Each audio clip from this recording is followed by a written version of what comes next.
Tengo que hacer todo lo que tengo que hacer. Aquí tengo esto para poner live YouTube, ya está bien. Aquí está interpretation, ya está bien. ¿Cuáles son mis intérpretes para esto? Aquí está. ¿Qué es interpreter? Si es de grabación, está bien, etc. 15 personas en el working room, ¿eh? Ya tengo personas en el waiting room. Lourdes Aguilar, Ryan Cross.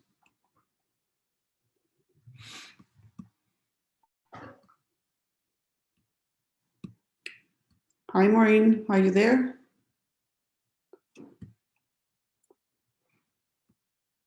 I have to change my name, que no diga Cristal.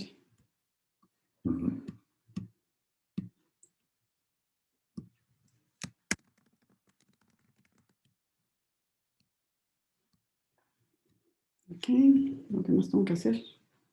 Me dijo box. Post recording.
Buenas tardes a todos. ¿Cómo están? Gracias por asistir a la convención virtual de WANA. Mi nombre es Ariel Cuasi, soy un ex nadador paralímpico de Argentina. Actualmente soy educador de Product Paralympian y hoy voy a ser el moderador en la presentación apoyando y desarrollando el deporte paralímpico, en el cual vamos a tener el honor de escuchar la presentación de Lucha Villar. Ahora se las voy a presentar. Antes les quiero aclarar que tienen la opción debajo donde van a encontrar un pequeño circulito emulando un planeta donde van a poder elegir la opción bilingüe, ya sea si lo quieren escuchar en español o en inglés. Paso a presentar a Lucha Aymar. Lucha Aymar, bienvenida, muchísimas gracias por estar con nosotros. Les cuento que Lucha Aymar es la actual presidenta del Comité Paralímpico Peruano, miembro del Comité de Educación del IPC. Fue nadadora representando al Perú y nadadora máster, campeona mundial en postas, medallista de bronce en espalda. Es entrenadora de natación y de paranatación también. Trabaja en el Colegio Americano Franklin Delano Roosevelt. Parte del comité organizador de los Juegos de Lima 2019, los últimos Juegos Panamericanos que tuvimos en nuestro continente, y en este momento se encuentra cursando su maestría en Educación Física Adaptativa. Bienvenida a Lucha, para nosotros y para mí particularmente, que nos conocemos hace mucho tiempo, es un placer tenerte aquí, y bueno, damos paso a tu presentación. Buenos días con todos. Good morning, everybody. Primero que nada, quería agradecer a la Unión Americana de Natación y a su presidenta, Maureen. I want to thank the WANA and the President Maureen for this invitation. Really, it's wonderful to see how swimming is only one passion, and that includes para-swimming. Creo que la natación es una pasión para todos nosotros, y eso también incluye la paranatación. En esta presentación el día de hoy, un poco les voy a hablar sobre el movimiento paralímpico y cómo nosotros como entrenadores o personas que estemos ligados a la paranatación podemos marcar la diferencia. Antes que empiece Lucha, para todos los asistentes, a medida que surjan algunas dudas, nosotros vamos a tener 10 o 15 minutitos finales para interactuar con Lucha y tener distintas preguntas, pero si surge alguna inquietud que quizá quieran evacuar en el momento, por favor, desde la sección de participantes, por favor, levanten su mano, ¿sí? Raise your hand if you have any question. Todo Gracias, tuyo, Lucha. Ariel. Gracias, No, por Ariel. favor, un placer. Y antes de empezar, quería mostrarles este video, que es un resumen de lo que fueron los Juegos Parapanamericanos de Lima 2019.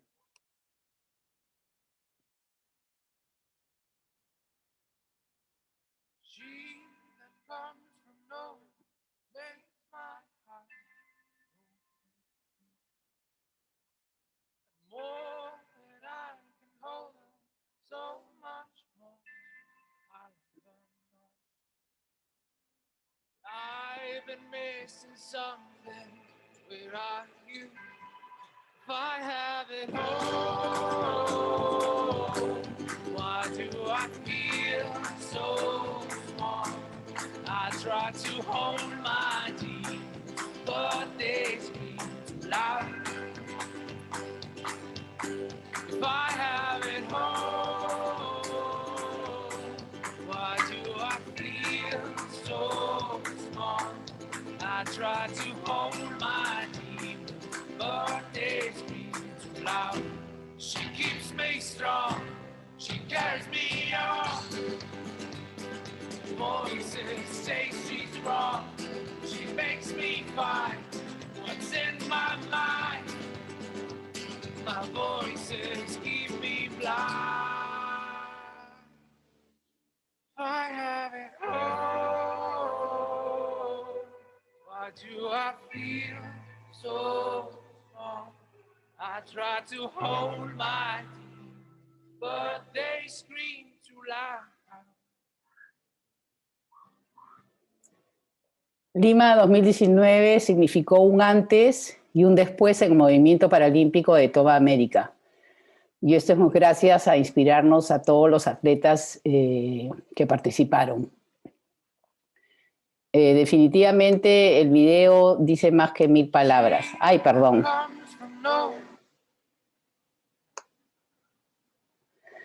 Ahora les voy a hablar sobre el movimiento paralímpico. ¿Y qué es el movimiento paralímpico? El término paralímpico proviene de la preposición griega, que significa para, al lado, paralelo, y se refiere a la coexistencia de ambos movimientos y a los juegos paralelos a los olímpicos. El logo, como ustedes pueden visualizar en la pantalla, no son los 5 aros olímpicos como tiene el comité, si son estos 3 ajitos. Ello significa, en latín, me muevo. Y sus 3 colores, el rojo, azul y verde, es porque la mayoría de las banderas tienen esos colores y su motivo es espíritu en movimiento. El movimiento paralímpico es un generador de cambio. La Convención de Naciones Unidas sobre los Derechos de las Personas con Discapacidad aspira a poder hacer respetar estos derechos. Y los Juegos Paralímpicos son esa fuerza poderosa para poder avanzar en este objetivo. Y para los que no tienen mucho conocimiento sobre el movimiento paralímpico, así como el movimiento olímpico, el varón Pierre de Coubertin es la persona, ¿no?, que comenzaron los Juegos. En el movimiento paralímpico es el doctor Ludwig Guttmann. Él es el fundador del movimiento paralímpico y se inició a través de actividades de rehabilitación para pacientes que tenían problemas de columna vertebral, y así consiguió cómo el deporte pasó de lo que era rehabilitación a hacer inclusión social, a hacer deporte de alto rendimiento. El deporte es una herramienta poderosa para cambiar percepciones en cuanto a las limitaciones de las personas. Es esperanza para miles de personas afectadas, ya sea por violencia, por guerras o desastres naturales, y brinda momentos de orgullo nacional y de competición y de intercambios pacíficos. ¿Y qué es el paradeporte? El término paradeporte se hace referencia a cualquier deporte para personas, para atletas, ¿no?, con una discapacidad. El deporte paralímpico son todos esos paradeportes que están dentro del programa paralímpico. Y eso solo se usa para que cuando existen los Juegos. Ustedes pueden escuchar a una persona decir soy paralímpico, significa que él participó en unos Juegos Paralímpicos. Si es un paratleta, es una persona con discapacidad que practica algún deporte. La diferencia entre el deporte y el paradeporte es que existe una clasificación. Si yo quiero participar en un evento internacional o representar a mi país, yo tengo que pasar por una clasificación, que es una característica definitoria, y es la agrupación de atletas elegibles por clase en función del grado de discapacidad que esta persona puede tener. Entonces, para que tengan claro, a veces nos preguntan, ¿no? Pero una persona con discapacidad visual puede participar con alguien de discapacidad intelectual o alguien de discapacidad física. No, están divididos por deportes y están divididos por clasificación. Hay deportes que solo es para personas con discapacidad visual, como es el caso del goalball, que es un deporte específico para personas con discapacidad visual. Y las pruebas de atletismo y natación es donde entran todas las discapacidades. Los valores paralímpicos son el coraje, la inspiración, la determinación y la igualdad. ¿Y qué entendemos por igualdad? ¿No? Muchas veces decimos hay que darles a todos lo mismo. Y no creo que hay que darle a todos lo mismo. Hay que darle a todos las mismas oportunidades. Y eso es lo que es equidad. Y creo que esta foto lo dice mejor, ¿no? Si yo le doy a una persona de menor estatura una altura de un banco igual a la persona que es más alta, no va a poder tener la oportunidad de observar un partido. Entonces, la equidad es muy importante para poder brindar igualdad de oportunidades, en este caso a las personas con discapacidad, para que puedan tener acceso también a la práctica del deporte, ya sea recreativo, de rehabilitación o competitivo. Y antes de continuar, que yo quería mostrarles lo importante de poder saber la terminología, ¿no? Muchas veces hemos escuchado discapacitado, minusválido, se usaba muchos años atrás, y eso realmente desde la Convención de Derechos de las Personas con Discapacidad ha ido cambiando. En este cuadro ustedes pueden observar las palabras que debemos tratar de evitar. Cuando te dirijas a una persona con discapacidad, primero va la persona, ya sea con o sin discapacidad, ¿no? Hemos escuchado muchas veces que la gente dice, ahí está el mongolito, ¿no? No, es una persona con síndrome de Down. Una persona lisiada, no, es una persona con discapacidad física. Y creo que podemos empezar por ahí. Nosotros que somos educadores, entrenadores, miembros de alguna federación, es muy importante la forma como nos expresamos cuando hablamos sobre una persona con discapacidad. Ahora les quiero mostrar un poco lo que es la clasificación en lo que es la natación específica, que es nuestra pasión, ¿no?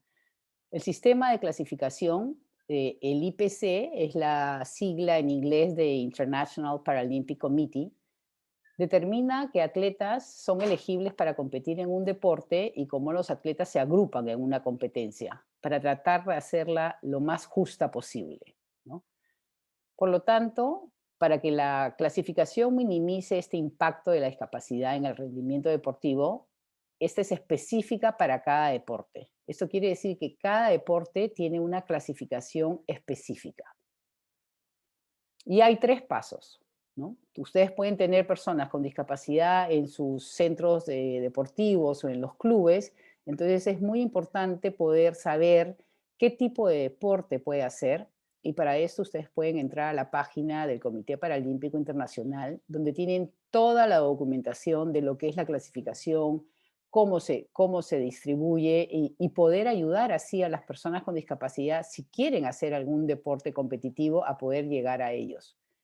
Los atletas son clasificados por clasificadores, los cuales estudian por muchos años para ser clasificadores internacionales, y ellos tienen que ver si el atleta tiene una discapacidad elegible, si la discapacidad del atleta reúne el criterio mínimo de discapacidad y en qué clase deportiva va a poder ser clasificado. Acá en este cuadro ustedes pueden ver los 10 tipos de discapacidades elegibles que están dentro del movimiento paralímpico, ¿no? A veces podríamos decir, pero no se incluye a todos. Es muy difícil, en verdad, poder incluir a todas las categorías de discapacidad, y creo que el Comité Paralímpico Internacional cada vez está tratando de crecer más y poder dar todas estas facilidades y oportunidades para las personas con discapacidad para que puedan competir en el alto rendimiento. Cuando un atleta es elegible, él pasa por este panel. Este panel agrupa a los atletas en una limitación similar, de modo que puedan competir equitativamente.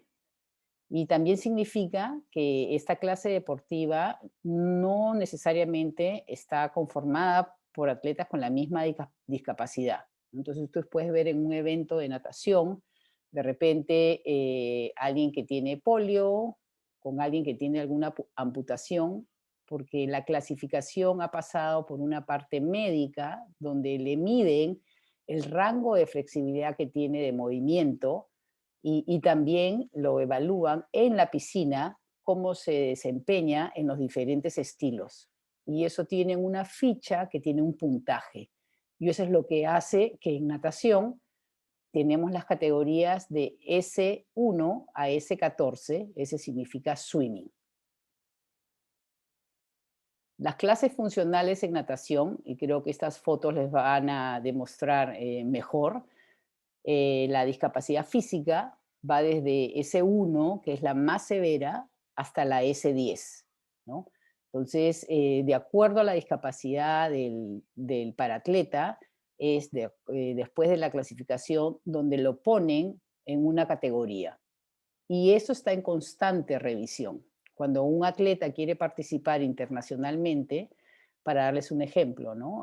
Ahora que nos toca, bueno, Tokio 2020, que va a ser el próximo año, hay atletas que están en condiciones de revisión, en condiciones de nuevos. Un atleta nuevo no puede ir y participar simplemente si es que no ha pasado por una clasificación funcional. Eso es súper importante para poder hacerlo equitativo. Tenemos discapacidad visual, que es de S11, S12, S13. Como ustedes pueden ver en la foto, se usan unos tapers, porque dirán, ¿cómo puede nadar una persona con discapacidad visual? Puede nadar, puede entrenar, pero tienen una persona que tiene este taper que los toca antes de llegar a la vuelta, para que la persona sepa que ya está a pocas distancias de llegar y poder dar la vuelta olímpica.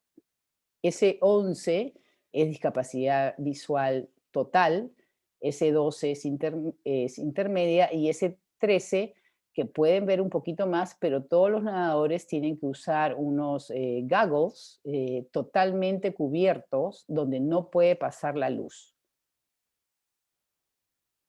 La S14 es para discapacidad intelectual.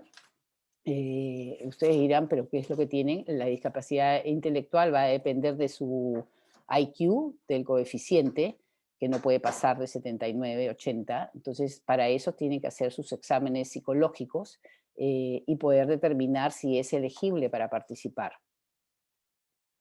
Acá tenemos una foto, por ejemplo, de esta nadadora, que es la campeona mundial de los 200 metros libre, y si yo les dijera los tiempos, ¿no? Dirán, ¿y qué tiempos hacen? ¿No? Por ejemplo, las marcas de un paranadador en 50 libre de la categoría más fuerte es alrededor de 23 segundos. Entonces, de una persona que es amputada, entre 22, 23 segundos. Entonces, son marcas muy buenas. El entrenamiento, algunos dirán, ¿pero cómo los entreno? De la misma manera que entrenas a un nadador. Lo importante que hay que saber acá es el tipo de discapacidad que tiene. Eso sí es importante, que el entrenador que quiera dedicarse a tener para nadadores, que sepa de la discapacidad de cada paranadador. ¿Y qué es la natación en este caso para las personas con discapacidad? Puede ser un recurso terapéutico, una herramienta de recuperación, una herramienta de transmisión de valores. Todos sabemos que mejora la forma física, que es un medio preventivo, es un medio normalizador. Y el agua nos ofrece variedad y calidad de ejercicios, ¿no? Nos permite aprovechar sus propiedades mecánicas, térmicas, químicas, para poder estimular, mantener, recuperar, potenciar o facilitar las deficiencias o posibilidades dinámicas de la persona. A esto tenemos que sumarle, ¿no?, los factores hidrostáticos, los factores hidrodinámicos y la acción térmica del agua. ¿Qué beneficio nos da, ¿no? Nos ayuda a mejorar la circulación sanguínea, las funciones cardíacas, las funciones pulmonares, el aumento de la resistencia, la estimulación del metabolismo. Dentro del desarrollo muscular nos ayuda con la participación de grandes músculos musculares, a tonificar, la relajación, mejora la movilidad articular, nos ayuda a la coordinación de movimientos y al fortalecimiento muscular. Dentro de la natación podemos tener diferentes planteamientos, ¿no? Tenemos la natación como deporte terapéutico, como la natación para todos, para personas con distintos tipos de discapacidad. Tenemos la natación para bebés con discapacidad, que es una estimulación temprana. Tenemos la natación para la tercera edad o adultos mayores con discapacidad.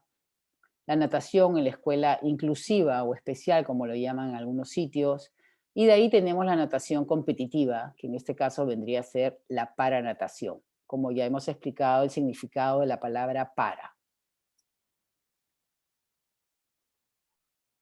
Puede ser educativo, lúdico, competitivo, adaptado, terapéutico, salud. Entonces realmente la natación nos brinda un abanico de oportunidades para apoyar a todas las personas de acuerdo a su condición y de acuerdo a lo que quisieran. Pero lo más importante es la importancia de la práctica de la natación, ¿no? En el caso para personas con discapacidad, tenéis diferentes áreas. El área asistencial, que viene a ser una parte terapéutica, que es muy importante para muchas personas con discapacidad, adquieren la discapacidad ya sea por nacimiento, ya sea por accidente o ya sea muchos por la guerra. Entonces es muy importante la terapia. En la parte educativa es una forma de inserción de nuevo a la sociedad, ¿no?, de sociabilizar con otros. Y en la parte social tenemos la parte competitiva y la parte de alto rendimiento. Dentro del área terapéutica que tienes el paciente, es un trabajo interdisciplinario, no es una competencia, sino es un trabajo importante junto con la rehabilitación.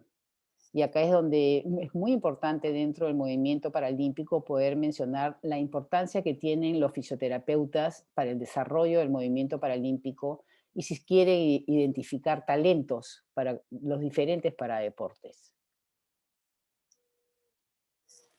La metodología y las consideraciones que habría que tener para la práctica de natación y actividades acuáticas cuando se acerca a alguna persona con discapacidad es saber el diagnóstico de lo que tiene, tener su certificado médico, tener y hacerle una evaluación, ¿no?, una evaluación motora, una orientación sobre su movilidad, su tiempo, el tipo de comunicación y establecimientos, ¿no? La famosa regla 3D, yo no voy a diagnosticar, nosotros no somos médicos, pero sí podemos sugerir, ¿no?, que tengan su certificado médico, que tengan su evaluación, para así poder saber qué tipo de característica cada grupo de discapacidad tiene.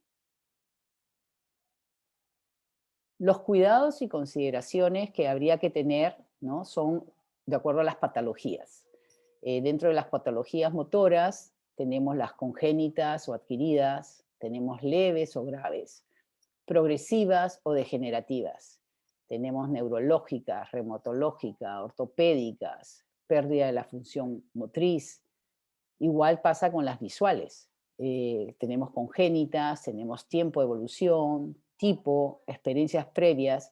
Entonces es muy, muy importante el poder que el entrenador sí sepa y puede leer bastante sobre lo que es la discapacidad para poder ayudar a que la persona o el paranadador pueda poder cumplir todos sus objetivos sabiendo lo que la persona tiene, no simplemente recibirlos y ponerlos todos bajo el mismo abanico. Una persona con discapacidad visual, si la adquirió en un accidente o si nació así, y lo mismo con una persona con discapacidad motora.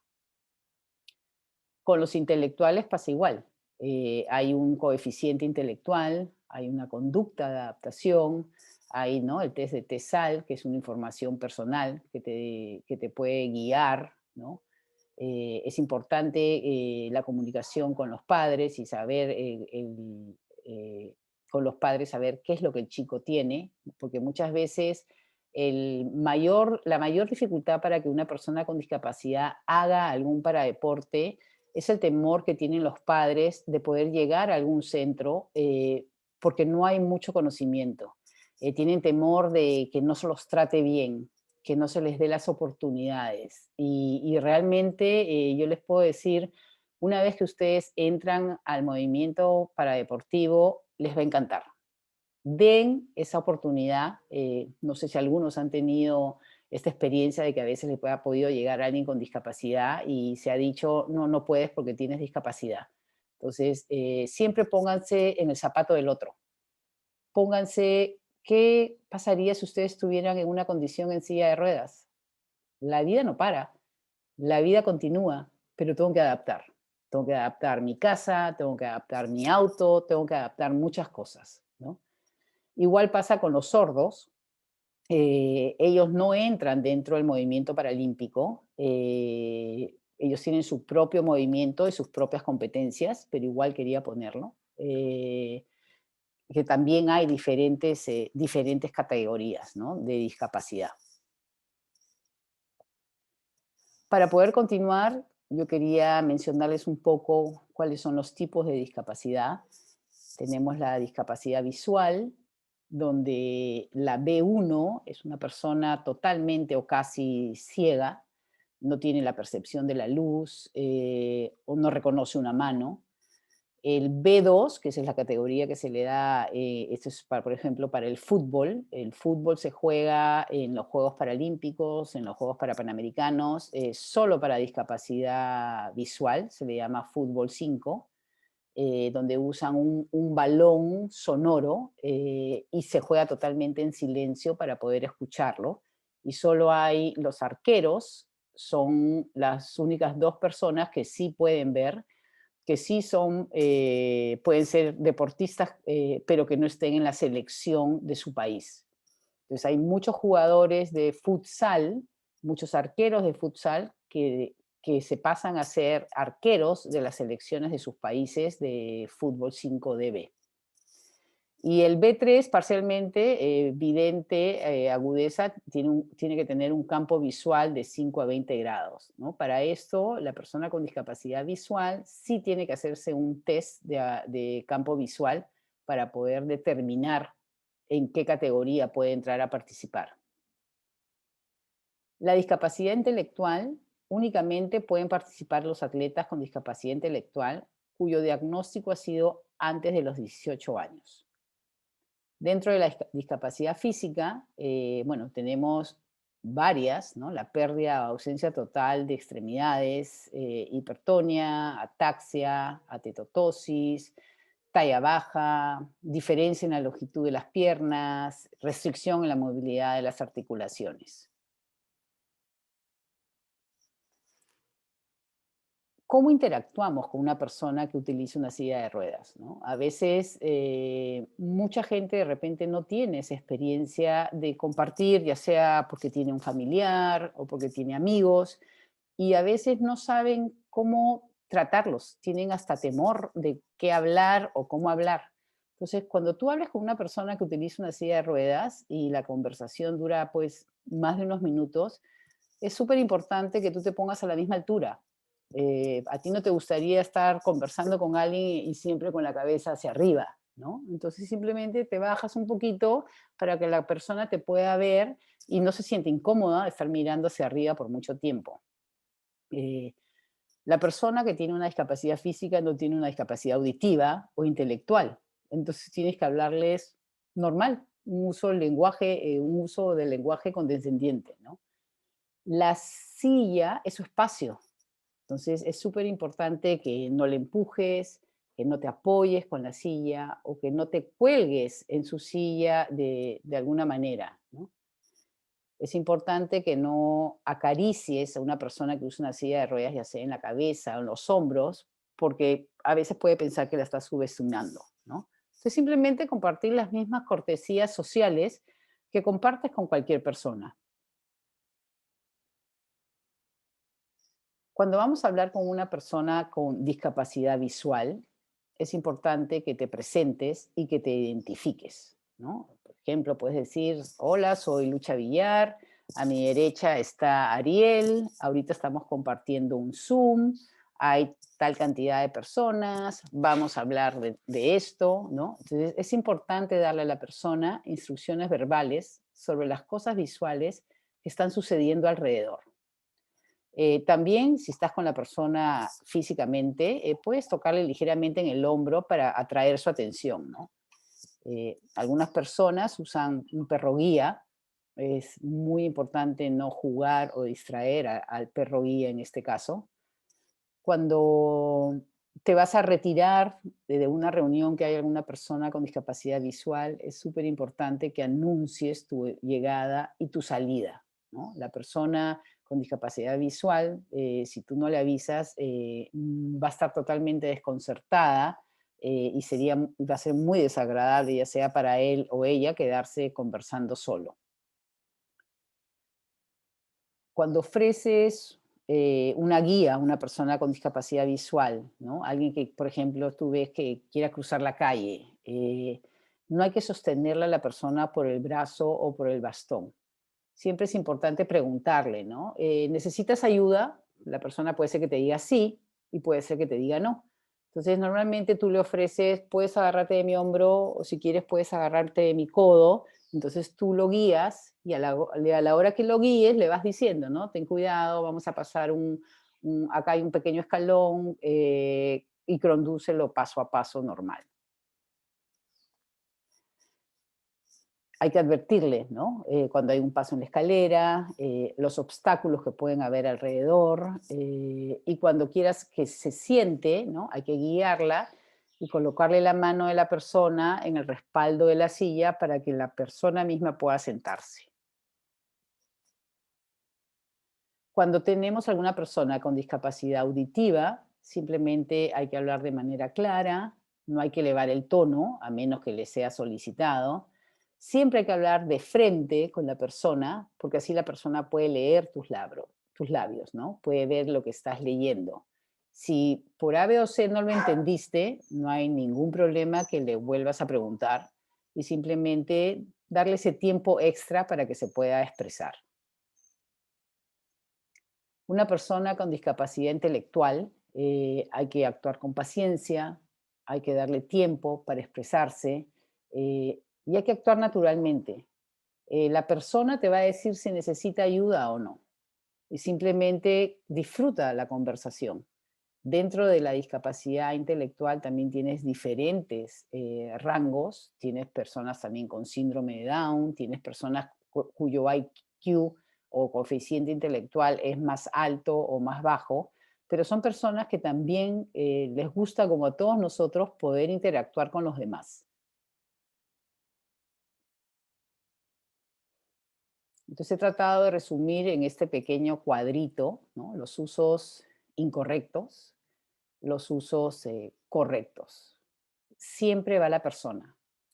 Acuérdense, cuando ustedes quieren referirse a alguien, es persona. Si yo tengo un amigo en silla de ruedas, porque esté en silla de ruedas, yo no lo voy a presentar mi amigo porque esté en silla de ruedas, es mi amigo, es una persona. Entonces, siempre es súper importante y creo que esto es algo que nos falta, creo que en todo el mundo, es esta falta de sensibilización, falta de empatía, hay una falta de conocimientos de todo lo que se puede hacer, sobre todo a través del paradeporte.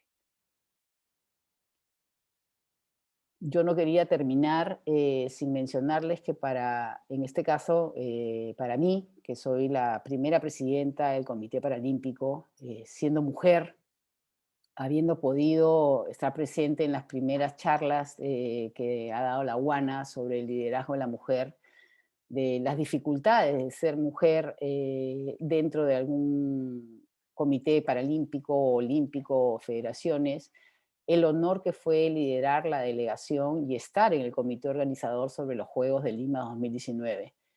Y definitivamente fue un antes y fue un después. Cuando recién empezamos y hablábamos con la gente del comité organizador y del Instituto Peruano del Deporte, tuvimos que hacer muchas capacitaciones sobre terminología, sobre lo que sí se puede, y pudimos tener una delegación digna, que fue un gran reto. Fue un gran reto para nosotros y realmente hoy en día tenemos 4 años, bueno, 5 años desarrollando estos diferentes paradeportes. No es fácil, se necesitan que mucha gente se sume, que mucha gente pueda apoyar.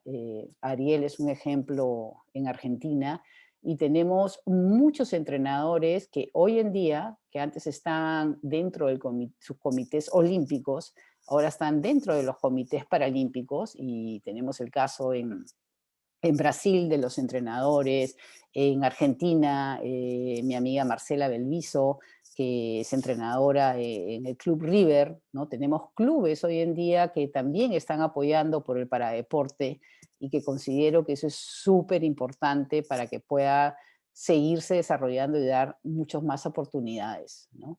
Hay muchas federaciones hoy en día que son olímpicas y paralímpicas, para que puedan entender. Eso significa, por ejemplo, la Federación de Taekwondo se encarga también del para taekwondo. La Federación del Bádminton se encarga del para bádminton. La Federación de Tenis de Mesa se encarga de para tenis. De tenis en silla de ruedas se encarga de tenis. Y eso es lo que se quiere. Se quiere que cada vez más haya más unión y más apoyo entre ambos países, entre ambas instituciones, ¿no? Nosotros, como Perú en este caso, el Comité Paralímpico está encargado de 10 paradeportes, tenemos el apoyo que podemos entrenar en el CAR de la Videna, en la piscina de 50 metros que fue para Lima, en el atletismo, y entonces eso ha ayudado muchísimo a hacernos visibles, porque eso es lo que nos falta tener una visibilidad, poder llegar a más personas, que las personas con discapacidad sepan que sí se puede. Es muy importante la educación en los colegios, que los chicos experimenten en carne propia que el tener una discapacidad no es una incapacidad. Y las leyes, si bien están escritas, muchas veces no se aplican. Entonces, creo que nosotros como educadores somos los que podemos marcar la diferencia. Muchas gracias. Bueno, muy bien, Lucha. La verdad que, nada, se nota todo tu recorrido y experiencia. Bueno, vamos a comenzar a aprovechar a Lucha, que como les comentaba, es una persona que tiene un gran recorrido dentro de todo lo que es el movimiento paralímpico, desde diferentes funciones. Te conocí como entrenadora y ahora, bueno, estás en la parte dirigencial. Así que, bueno, los invito a, si tienen preguntas, mientras yo les voy a ir haciendo preguntas como para que ustedes se vayan animando, les voy pidiendo que vayan levantando la mano, así lo hacemos de la forma más ordenada posible. Lucha, te hago esta pregunta. ¿Qué considerás, basándote obviamente en tu experiencia y en lo que has ido aprendiendo a lo largo de los años, que tiene que tener en cuenta un entrenador que quiere sumarse al movimiento paralímpico, ya sea desde el mundo de la natación o otro deporte? Definitivamente el entrenador lo único que tiene que tener es las ganas, conocer un poco de la discapacidad. Así empecé yo. Yo empecé cuando mis amigos para deportistas tenían que viajar a Atenas 2004 y nosotros no teníamos ni siquiera un comité paralímpico y me pidieron que apoyara para conseguir los fondos, porque en el colegio que yo trabajo, porque soy profesora de educación física, tengo un programa que hago tomando conciencia, porque yo sí creo que la persona con discapacidad tiene que tener todas estas oportunidades. Entonces, como sabían que me gustaba eso, cuando me pidieron para ir, bueno, apoyé, conseguimos los fondos y ahí me gustó, dije, me gusta también la paranatación.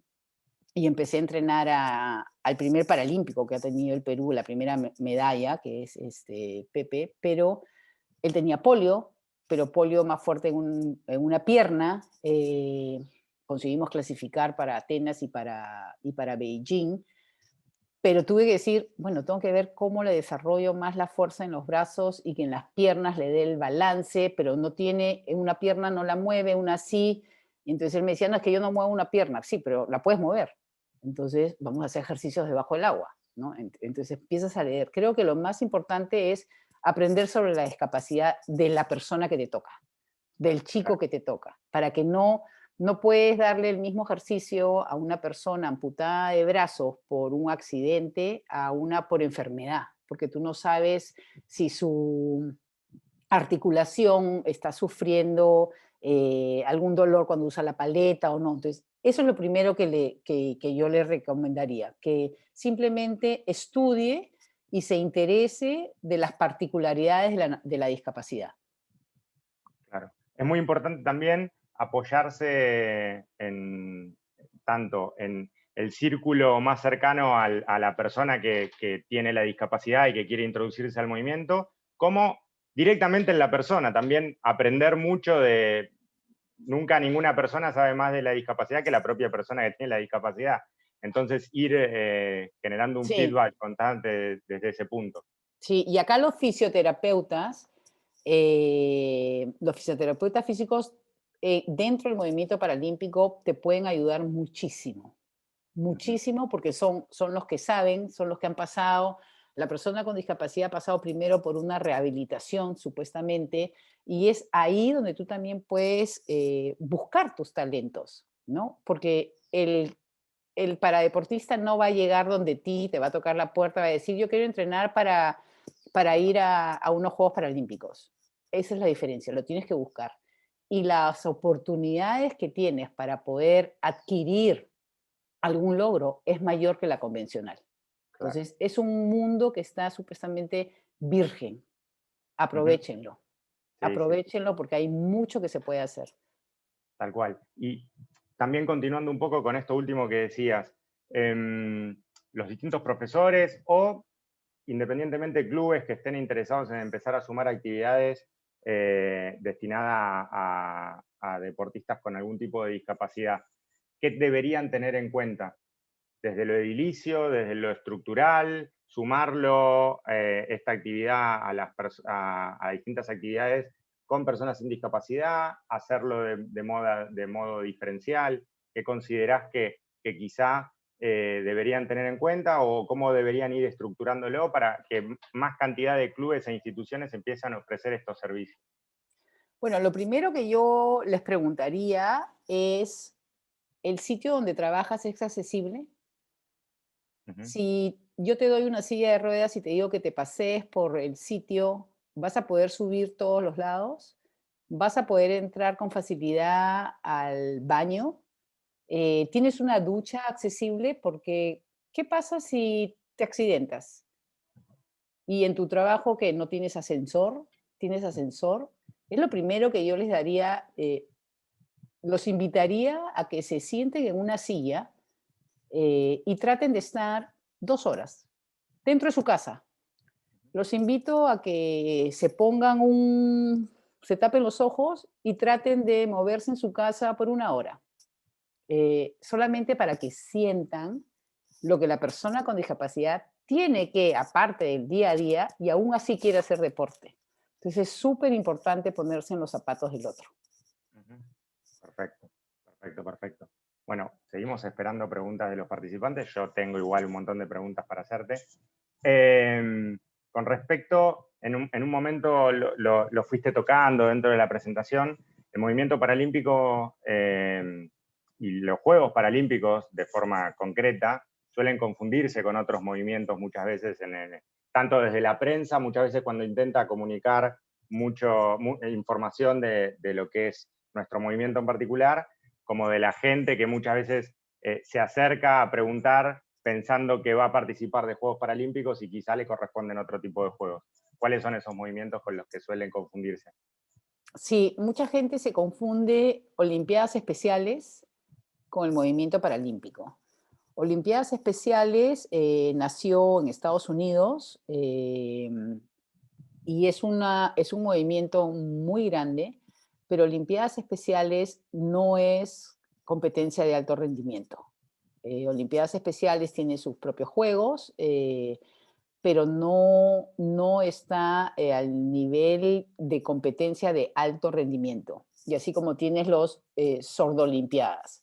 Son 3 eventos importantes dentro de lo que es discapacidad para lo que es internacional, ¿no? Tienes Comité Paralímpico Internacional, Olimpiadas Especiales y Sordoolímpicos. El movimiento paralímpico va en conjunto con los Juegos Olímpicos y Paralímpicos. Es más, el país que gana para poder organizar tiene que organizar los Juegos Olímpicos y Paralímpicos. El Comité Paralímpico de las Américas, cuando se gana la sede en Lima para los Juegos para Panamericanos y Panamericanos, eso fue algo muy, muy gracioso porque cuando lo ganó Perú en el 2013 no existía un comité paralímpico y pues, nosotros estábamos felices, ¿no? Y decía, ustedes no saben lo que se han metido. Tienen que hacer los Juegos Paralímpicos. Tiene que haber un comité paralímpico que nos costó más de 10 años. ¿Ah? No creas que fue fácil.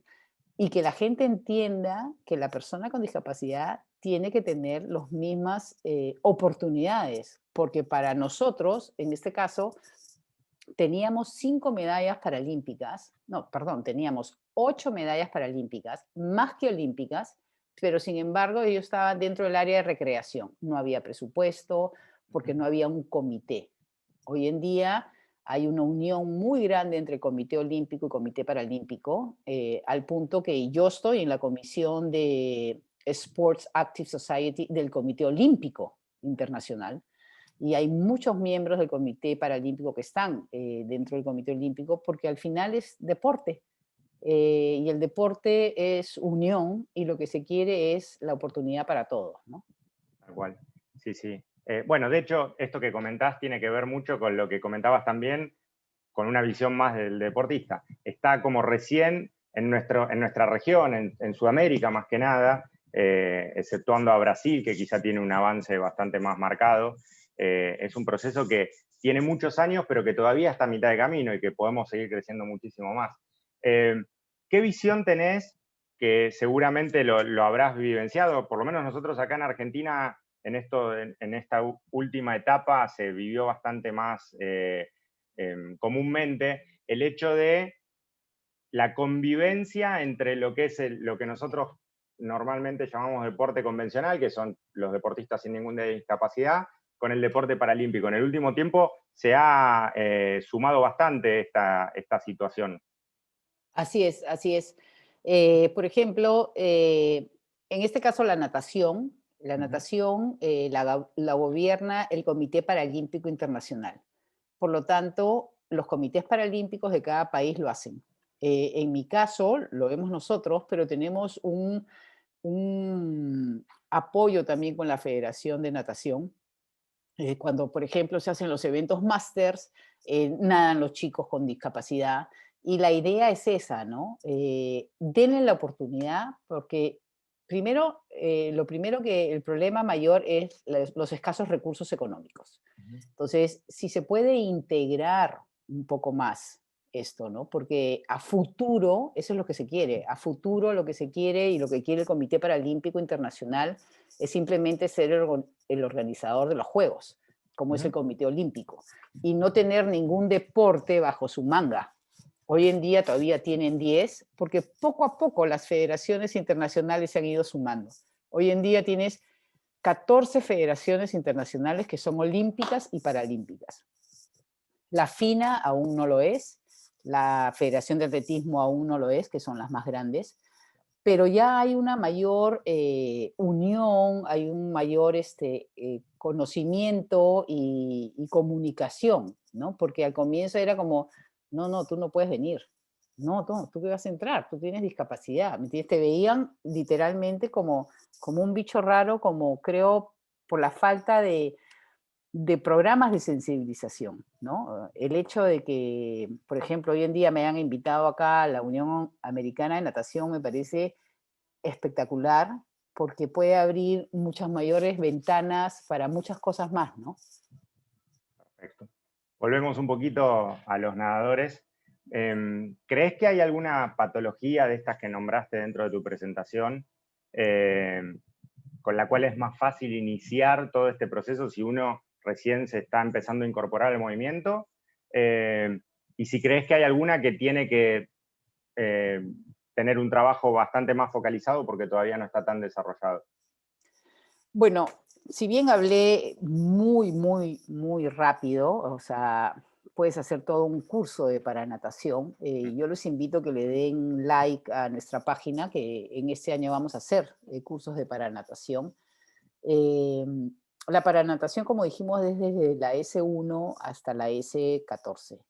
La S10 es la categoría, digamos, más fuerte, donde de repente al paranador le puede faltar medio meninge, ¿no? Entonces, es fuertísima. Se entrena, además que se entrena igual que la convencional. Y eso es lo que hacen muchos de los países que ya están más involucrados con lo que es el paradeporte, es de buscan chicos que tengan discapacidades de clasificación baja, porque son los que te van a dar más opciones. Por ejemplo, yo te doy un ejemplo. Nosotros tenemos un chico, Rodrigo Santillán, que es S3, es una categoría bien baja, 15 años, participó en los Juegos Panamericanos, ganó medalla de bronce y cuando viajó al Mundial hizo la marca y ya clasificó a Tokio. Claro. Tiene 15 años. Entonces ese chico tiene una proyección increíble. Entonces a veces uno le da más temor, pero tienes una mayor oportunidad. Y ese chico lo encontraron una de las nadadoras que es de la comisión de natación, porque acá mucha gente se suma a apoyar, en un pueblo cuando se fue de vacaciones, o sea, un pueblo que está 3, 4 horas, y lo encontró en la calle, en la silla de ruedas, lo vio un chico fuerte, brazos largos, y se le acercó, le dijo, no, yo soy de Lima, pero sí, me gusta, y así fue. Él empezó a nadar hace 1 año y medio. Entonces, las oportunidades las tienes a la vuelta de la esquina. Sí, porque No aparte, tengan miedo. claro, aparte en referencia a lo que decís, en las categorías bajas lo que suele pasar es que es muy difícil encontrar mucha población en esas categorías, por lo tanto las oportunidades se abren muchísimo, porque Así es es. muy difícil encontrar patologías un poquito más complejas que se vinculen con un deporte de alto rendimiento y todo lo que eso conlleva. Entonces, al tener menos población, las oportunidades son mayores. Sí, y ¿Cómo? eso ha pasado, por ejemplo, disculpa que te interrumpa, No, por no, ejemplo, con el vóley, ¿no? claro. Saliendo un poco de lo que es el deporte. El vóley sentado tiene otro tipo de clasificación, donde si la persona no puede saltar, ya sea por una operación o algo, ya llega a ser paralímpica. Entonces, muchos países han tomado a ex representantes de su país de vóley que han tenido alguna enfermedad o alguna debido a tanto salto en las rodillas y jalan a esas personas a su equipo. Claro. Y aparece otra oportunidad también para seguir motivando a quienes nos están escuchando, que seguro vos lo vas a poder explicar mejor que yo, pero que en el mundo de la natación paralímpica o de la paranatación, el momento en el que se inicia en el deporte es totalmente distinto, porque un nadador convencional no puede empezar a los 23, 24 años a competir, pero aquí es distinto. Totalmente, totalmente. Ahí has dado, como se dice, no es como que tienes que formar, ¿no? Tengo que Ujú. formarlo primero, O sea, que es lo ideal, claro, pero se abre otra oportunidad. te puede pasar, y como ha pasado, que tienes un nadador y Dios no quiera, ¿no? Dios nos libre, pero tuvo un accidente de auto y le amputaron una pierna o le amputaron un brazo. Ujú, Y a mí me pasó con un compañero mío de educación física. Yo tuve la suerte de estudiar educación física en Brasil ujú. y cuando estuve en Atenas en el 2004, en el comedor, veo yo estudié, pucha, pero ya les voy a decir mi edad. Bueno, yo estudié en Brasil del 80 al 83 eh, y cuando estoy en el comedor veo a un joven, un chico, digo, oye, ese es igualito a mi compañero de la universidad, ¿no? Yo salí de Brasil porque mi papá fue a trabajar allá y nunca más volví, pero no puede ser porque tenía una prótesis. Y él también me quedó mirando. Pasaron 3 días que estábamos así y al cuarto día me acerco y él se acerca y me dice, Lucha, Rivaldo, y era mi amigo. Él, Ujú. por llevar a un grupo del colegio a Minas Gerais, porque era profesor de educación física, hubo un accidente y perdió la pierna. Y estando en el hospital dijo, yo de aquí hago triatlón. Y fue campeón de triatlón. Hoy en día es el presidente de la Federación de Paratriatlón en Brasil. Entonces, Ajá, uno no es que desee que pase esto, pero hay muchas cosas, como tú dices, y no hay edad. Esa es la claro. diferencia. No hay edad para esto, ¿no? Nuestro nadador paralímpico, que tiene 5 medallas, él nadaba y a los 18 años lo atropellaron en una moto que él le iba de copiloto encima y quedó Ujú. cuadrapléjico y la natación lo ayudó a poder retomar ¿no? la movilidad en los brazos. Tú lo conoces a Jimmy Sí, y sí. él ha ganado 5 medallas paralímpicas. Ujú. Hemos competido juntos con Jimmy. Estuvimos compitiendo en el Parasudamericano de Chile, en el 2004. Y antes también. 2014. Perdón, 2014 y antes también. Pero me acuerdo de la última vez que competimos juntos. Eh, Última pregunta en 2 minutitos y ya después hacemos un cierre. ¿Cómo viste en este último tiempo, vos hace mucho que estás vinculada al movimiento paralímpico, la evolución de la paranatación y la natación paralímpica? Bueno, definitivamente, si tú ves las marcas, o sea, las marcas cada vez son más difíciles.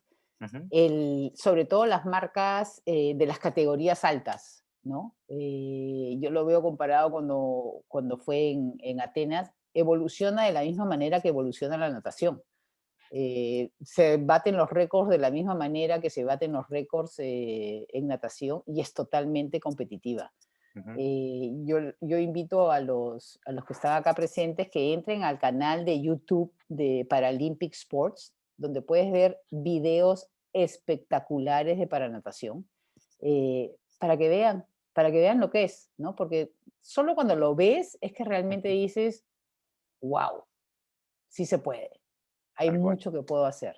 Y de repente muchos de los que están acá nunca se habían puesto a pensar, podría hacer esto.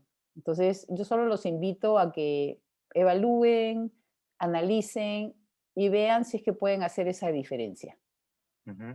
Sí, sí. Sin duda bueno, es un deporte que a mí me movilizó toda mi vida, pero al margen y tratando de ser lo más objetivo posible, he podido comprobar cómo la gente se queda sorprendida cuando se empieza a vincular con la paranatación, con la natación paralímpica y ver tanto el desarrollo de los deportistas de las categorías bajas, que muchas veces por desconocimiento uno piensa que quizá es algo mucho más recreativo y no lo es, con las categorías más altas que se parecen o tienen una reminiscencia mucho más cercana a lo que todos conocen. Bueno, para ir cerrando, primero agradecerte, Lucha, por la presentación que hiciste, la verdad que muy clara, como siempre es un gusto encontrarnos. agradecer a la UANA por esta oportunidad que nos dio. Obviamente te voy a dejar un minutito para que vos también digas algo si querés decirlo.